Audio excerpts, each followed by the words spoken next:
The fluorescent lights of the courtroom burst overhead, a stark contrast to the muted whispers snaking through the gallery. I smoothed down the skirt of my navy dress, the fabric clinging uncomfortably in the humid air. My stomach churned, a knot tightening with each tick of the clock on the wall. Emily Parker versus Richard and Victoria Parker, the bailiff called, his voice echoing in the tense silence. This was the culmination of years of simmering resentment, carefully plotted revenge, and the slow, agonizing unraveling of a toxic family's perfect facade. All rise. Judge Thompson entered, her expression unreadable. We all sat.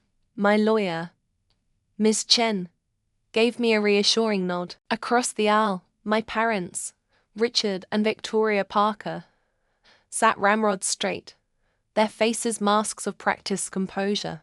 They hadn't looked at me once since I'd entered the room, not even a flicker of recognition. It was a familiar sting, a constant reminder of their conditional love, a love that hinged solely on my ability to maintain their carefully curated image of success, a success defined not by my happiness, but by their warped perception of societal status.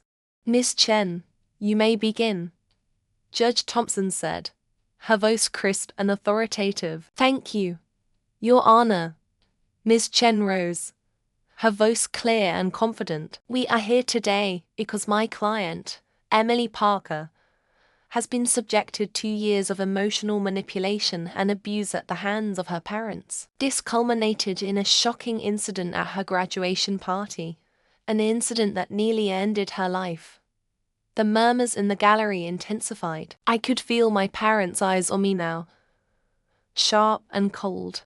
Parents tried to pose in their daughter at her graduation, Ms. Chen continued, her voice rising slightly, a headline ripped straight from a tabloid. Yet tragically, the reality of Emily Parker's life. The courtroom erupted in a low hum of shock. My mother gasped theatrically, her hand fluttering to her chest. My father remained stoic, but his jaw clenched, a muscle ticking in his cheek. Objection! He barked, his voice booming across the room. This is outrageous, slanderous. Overruled, Judge Thompson said calmly. Please proceed, Ms. Chen.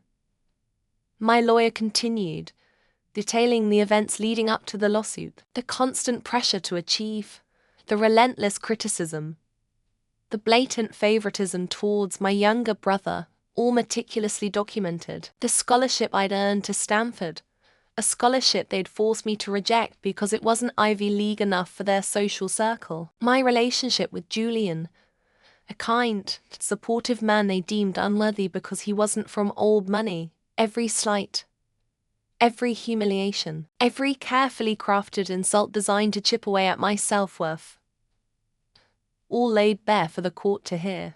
I closed my eyes for a moment.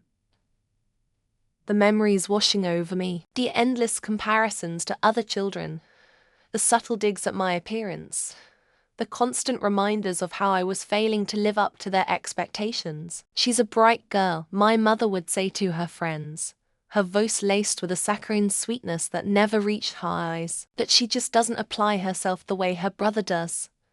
The graduation party, meant to be a celebration of my achievements, became the final battleground in their war against my individuality. I remember the suffocating heat of the marquee, the forced smiles plastered on my parents' faces as they greeted their guests, the way my mother's hand tightened on my arm whenever I spoke to Julian, as if trying to physically pull me away from him, the champagne flutes, filled with what was supposed to be a celebratory toast, but which, thanks to my meticulous planning and a carefully placed anonymous tip to the health inspector, were now evidence exhibits and be a toast to a graduate, my father had said, raising his glass.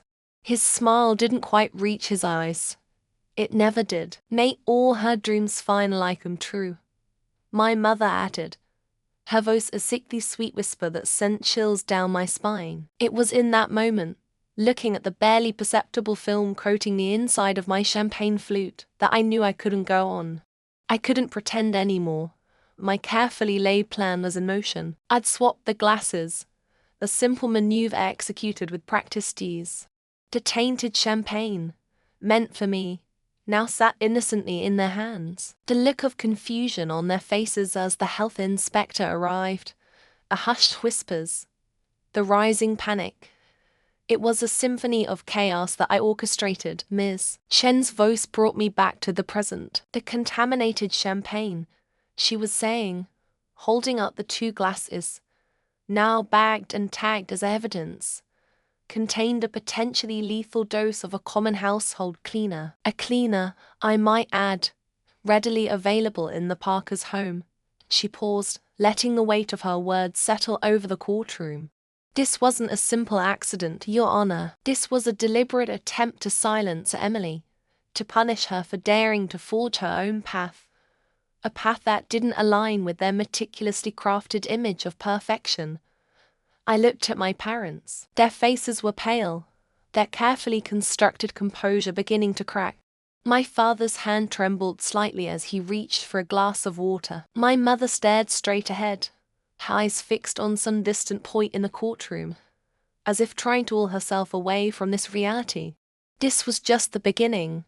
I had much more to reveal. The truth, like a tightly coiled spring, was about to be unleashed. The courtroom felt cold, despite the summer sun streaming through the high windows. My lawyer, Ms. Diaz, squeezed my hand reassuringly. Just breathe, Emily. You're doing great. I nodded, trying to ignore the stares of my parents, their faces masks of bewildered outrage. How could their perfect facade crumble so spectacularly? How could their daughter, the one they'd molded into a reflection of their own ambitions, dare to accuse them of trying to poison her at her graduation? A toxic family's perfect facade crumbles under the weight of a daughter's success. That's what the news outlets were calling it. Ms. Diaz continued her questioning. Emily, can you recall a specific instance where your parents' favoritism towards your brother, Ethan, impacted you negatively? I closed my eyes, the courtroom fading away. I was 10 years old again, standing awkwardly in the doorway of Ethan's room. It was a Saturday morning, the air thick with the smell of pancakes and maple syrup. I loved Saturday mornings. Usually. Ethan, look what Dad got you. Mum's voice, shrill with excitement, pierced through the usual weekend quiet. I peeked into Ethan's room. He sat cross-legged on the floor, amidst a mountain of wrapping paper. My stomach twisted. It was his birthday, of course. I'd almost forgotten. My own birthday, a mere 3 weeks earlier, had been a muted affair. A small cake and a handful of obligatory presents. Ethan's, however, was an extravaganza every year. Wow! Ethan's eyes widened as he ripped open another box. Inside, nestled on a bed of tissue paper, was a gleaming, brand new bicycle. It was metallic blue, with chrome fenders and a sleek, racing-style seat. It's a Schwinn. Dad beamed, his arm draped proudly around Ethan's shoulders. Top of the line. Just what you wanted, Ethan whooped with delight, already imagining himself tearing down the street, the wind whipping through his hair. I shuffled into the room, trying to force a smile. Happy birthday, Ethan, I mumbled, my voice barely above a whisper. He barely glanced at me. Thanks, he said, his attention already captivated by his new prize. I swallowed hard, the familiar lump forming in my throat. Can I try it out? I asked hesitantly, already anticipating the answer. My parents exchanged a look. Well, Dad began, his voice laced with that condescending tone he often reserved for me. It's Ethan's special day, Emily. Maybe later, Mum chimed in, her voice saccharine sweet. Don't worry, sweetheart. We'll get you something nice for your birthday too. Her words fell hollow, empty promises that rarely materialized. I knew better than to argue. I'd learned early on that Ethan's desires always superseded mine. He was the golden child, the athletic son, the heir apparent to my father's legacy. I wore well. I was just Emily. Later that afternoon, I watched from the window as Ethan, beaming, rode his new bicycle up and down the street. A group of neighborhood kids gathered around, their faces etched with envy. Ethan, basking in the admiration, seemed to grow taller, more confident with each pass. I retreated to my room, the small, shared space feeling even smaller, more suffocating than usual. I sat on my bed, staring at the worn, hand-me-down dollhouse in the corner. It was a pale imitation of the elaborate dollhouse Ethan had received the previous Christmas, complete with miniature furniture and working lights. Mine had chipped paint and missing pieces. It felt like a metaphor for my life, a constant reminder of my second-class status within the family. It's not fair, I whispered to myself, tears welling in my eyes. It's just not fair. The sound of laughter drifted up from the street. Ethan's laughter. I buried my face in my pillow, the injustice of it all burning in my chest. This wasn't a single incident. This was a pattern, a constant barrage of subtle slights and blatant favoritism that chipped away at my self-worth. Ethan's new bike wasn't just a bike. It was a symbol of everything I wasn't, everything I could never be in their eyes. It was a symbol of their love, a love that always seemed to bypass me. The memory faded, the courtroom snapping back into focus. Ms. Diaz's voice brought me back to the present. Emily, she asked gently, her hand resting on my arm. Are you all right? I nodded, wiping the stray hairs from my cheeks. Yes, I said, my voice trembling slightly. I'm fine. It's a long time ago. But it still hurts. The bicycle, a shiny blue ghost, still haunted my memories. It was just one instance, one small piece of a much larger puzzle, but it was a piece that perfectly illustrated the deep-seated favoritism that had shaped my childhood, the favoritism that had ultimately led me to this courtroom, seeking justice, seeking recognition, seeking, perhaps for the first time, my parents' true, unfiltered love. Or maybe just acknowledgement that they saw me, not just a reflection of their ambitions, a pawn in their social games. Maybe this was all about just being seen. The air hung thick and heavy with the scent of chlorine and sunscreen. 16. I finally convinced my parents to let me go to the community pool party. All my friends were going. I'd spent weeks meticulously choosing the perfect swimsuit, a two-piece with a ruffled top that I thought made me look older, more sophisticated. Don't you think it's a little revealing, Emily? My mother, Deborah, had pursed her lips, her eyes scanning my body with a mix of disapproval and something else I couldn't quite place. All the girls are wearing bikinis, Mum, I pleaded, smoothing down the fabric. Please, she sighed dramatically, as if my request was a personal affront. Fine.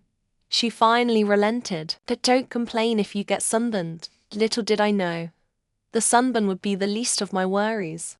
The party was everything I'd hoped for. Music pulsed through the air, the DJ's voice booming between upbeat pop songs.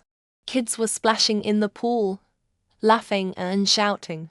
For the first time in a long time, I felt like I belonged. I chatted with Sarah Jenkins about summer plans, giggled with Jessica Lee over some silly inside joke, and even managed a shy smile at Jason Miller, the cute beau from my history class. For a few precious hours, I wasn't Emily Parker, the daughter of Richard and Deborah Parker, the girl with the impossibly high expectations hanging over her head. I was just Emily. Then, my parents arrived. I hadn't planned to stay long, just dropped by to make sure everything was all right. But their presence immediately shifted the atmosphere. My laughter died in my throat. The easy smiles I'd been exchanging with my friends felt stiff and forced. Emily, darling, my mother called out. a voice saccharine, sweet yet cutting through the nose like a knife. "We brought you a little something." My stomach clenched. I knew that tone. It was the tone she used when she wanted to publicly embarrass me, disguised as a gesture of affection. I plastered a smile on my face and walked towards them, my heart pounding against my ribs. They stood by the edge of the pool, my father in his crisp polo shirt and khaki shorts, my mother in a floral sundress that looked far too expensive for a pool party. They were the picture of suburban perfection, a stark contrast to the teenagers in their swimsuits and towels. My mother held out a small, elaborately wrapped gift. "Happy belated birthday, sweetheart," she said, eyes scanning the crowd. My birthday had been 3 months ago. "Thanks, Mum," I mumbled, taking the gift. I already knew what it was. Every year, for my birthday, they gave me a self-help book. Last year, it was How to Win Friends and Influence People. The year before, 7 Habits of Highly Effective Teens. I tore off the wrapping paper, revealing a book titled Etiquette for Young Ladies. A guide to proper deportment. My cheeks burned with shame. The cover featured a drawing of a prim and proper young woman in a long gown, a stark contrast to the girls around me in their bikinis. "Isn't it lovely?" My mother beamed, oblivious to the mortification creeping up my neck. "We thought it would be helpful." "Helpful?" I echoed, my voice barely a whisper. "Yes, dear." My father chimed in, patting my shoulder a little too firmly. "We want you to be well-rounded. It's important for a young lady to know how to conduct herself in polite society." My friends were staring.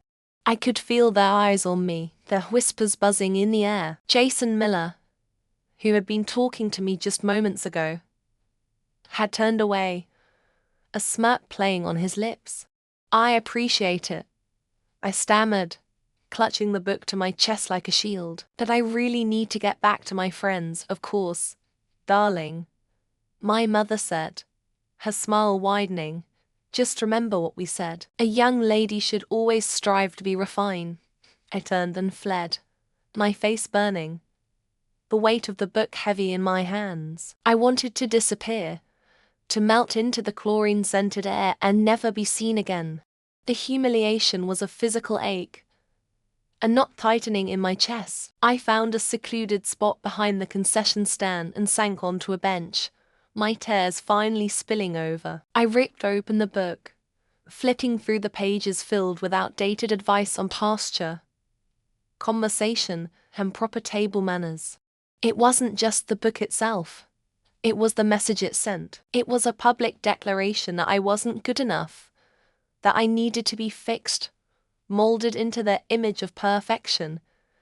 It was a constant theme in my life. No matter what I achieved, it never seemed to be enough. Good grades, they expected perfect scores, awards. They downplayed my accomplishments, attributing them to luck or the easy curriculum. My parents' relentless pursuit of appearances, their obsession with projecting an image of success and sophistication, left me feeling like a prop in their carefully constructed play. I was a reflection of them, not a person in my own right. A toxic family's perfect facade crumbles under the weight of a daughter's success, I thought bitterly, the words echoing in my mind. Their facade was impeccable, their performance flawless. And I was trapped, playing the role of the dutiful daughter, suffocating under the weight of their expectations. The pool party, which had started as a beacon of hope, a chance to escape the suffocating pressure of my parents' expectations, became another painful reminder of my place in their world. It wasn't just a book. It was a symbol of their control, their constant need to shape me into their ideal image. It was a wound that festered, fueling the quiet rebellion that had been brewing inside me for years. And in that moment, sitting alone behind the concession stand, the seeds of my revenge were sown. I would not be their puppet any longer. I would break free, even if it meant shattering their carefully constructed world in the process. My hands trembled as I clutched the worn leather-bound journal. The courtroom air hung thick with anticipation. My parents, Richard and Deborah Parker, sat stiffly across from me, their faces a mask of strained composure. Their lawyer, Mr. Henderson, a man whose expensive suit couldn't quite hide the predatory glint in his eyes, leaned over and whispered something to them. Deborah's lips thinned into a tight line, and Richard clenched his jaw. The tension was palpable, a buzzing energy that vibrated through the room. It was a surreal moment, facing them like this, after everything we'd been through, after everything they'd done. Revenge served cold. A daughter's brilliant plan to expose her parents' shallowness. Julian had murmured to me earlier, squeezing my hand. He was right. This was revenge. But it was also about truth. About finally breaking free from the suffocating web of their expectations. Miss Parker. Judge Thompson's voice cut through the silence. Are you ready to present your evidence? I took a deep breath, the scent of stale coffee and antiseptic cleaner filling my lungs. Yes, Your Honor. My stomach churned. This was it. The moment of truth. This journal, filled with years of my mother's meticulously documented social climbing strategies, was the key to unlocking the truth behind their perfect facade, the truth behind their cruel manipulation. Mr. Henderson stood up, his face a mixture of annoyance and carefully concealed worrying. Your Honor, I object. This journal is irrelevant to the case. Objection overruled. Mr. Henderson, Judge Thompson said, her voice firm. Miss Parker, please proceed. I swallowed hard and began to read. Each entry was a window into their twisted world, a world where appearances mattered more than anything else. More than their own daughter's happiness. April 12th. Emily received a full scholarship to Northwestern. Must discourage her. State school looks better. Need her to go to Princeton. More prestigious. Must find a way to make her see reason. My voice wavered slightly as I read the words aloud. The memory of that day flooded back. The crushing disappointment. The feeling of betrayal. They hadn't even pretended to be happy for me. They had just seen another obstacle in their meticulously crafted plan for my life. May 3rd, Emily still insisting on Northwestern. Unacceptable. Must escalate. Perhaps suggest Julian isn't good enough for her. His family lacks influence. Reading those words out loud, in the sterile environment of the courtroom, made the sting of their disapproval even sharper. They hadn't just disapproved of Julian. They'd systematically tried to dismantle our relationship, all for the sake of their social standing. I glanced at Julian. He sat beside me, his hand firmly clasped in mine. His eyes filled with a mixture of anger and support. His presence gave me strength. He believed me. He always had. Mr. Henderson paced back and forth, his agitation growing with each entry I read. Your Honor, this is ridiculous. This is a private journal. It has nothing to do with the case at hand. Judge Thompson raised an eyebrow. Mr. Henderson, please control yourself. Miss Parker is presenting evidence that speaks directly to her parents' motives.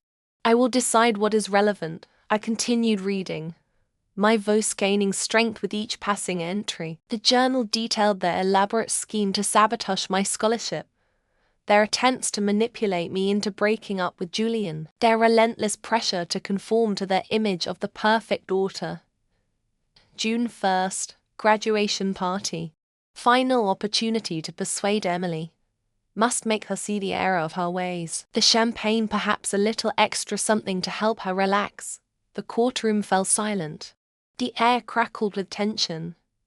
Even my parents seemed momentarily stunned by the words I'd read. The implication hung heavy in the air, unspoken but understood by everyone present. They had planned to drug me at my own graduation party. To what end?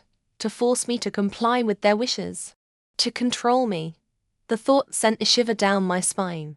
This is preposterous, Richard sputtered. His face flushed. Emily, how dare you twist my words? We would never what? Father, I asked, my voice calm despite the turmoil inside me. Never try to control my life.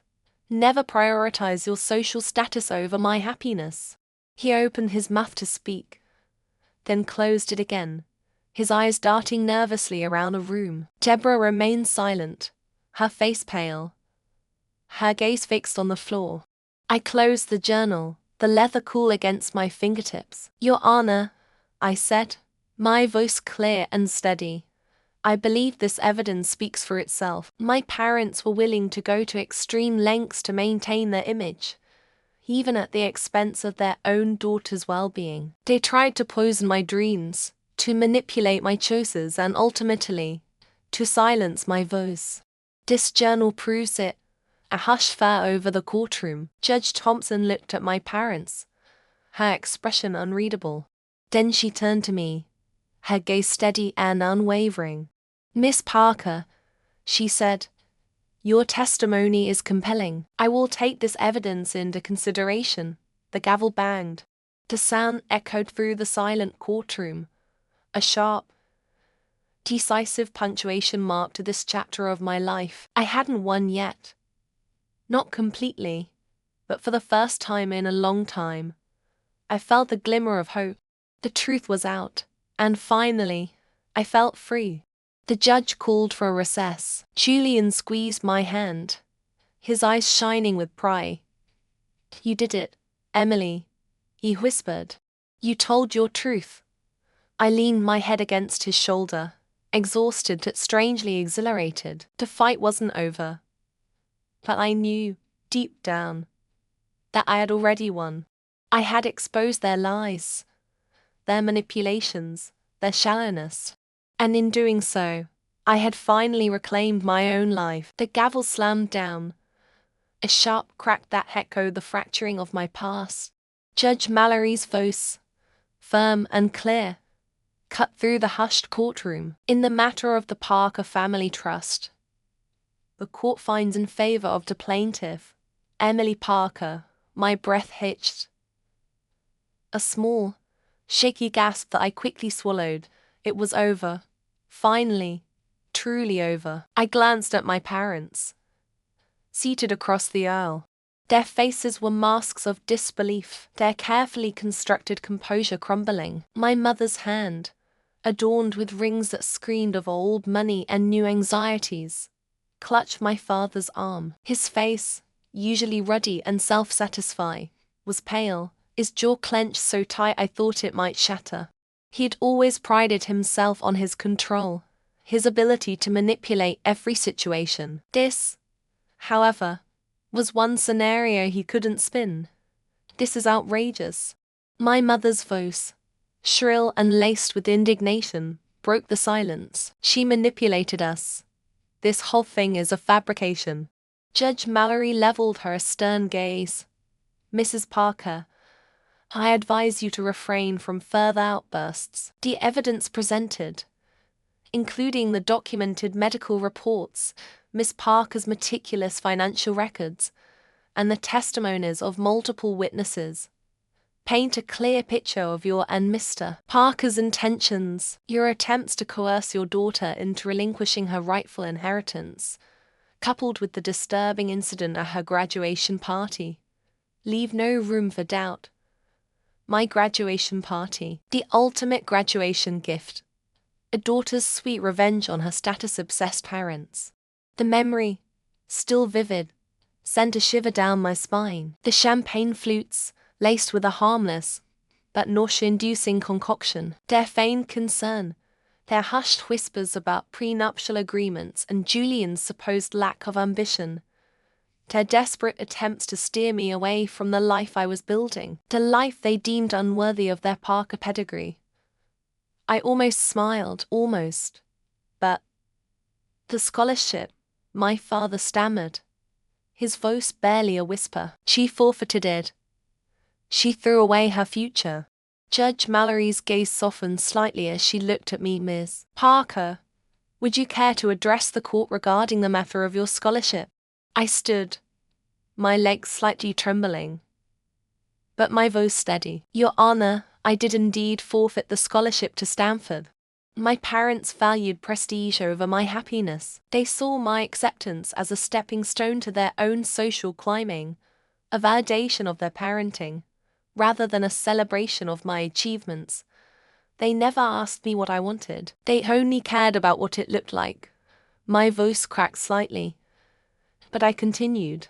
I chose a different path, one that aligns with my values and aspirations. I'm pursuing a degree in sustainable agriculture at the local university. I'm building a life centered on community and purpose, not social status and superficial achievements. A wave of warmth washed over me as I met Julian's gaze. He sat in the front row, his hand resting on mine, his eyes filled with pride and unwavering support.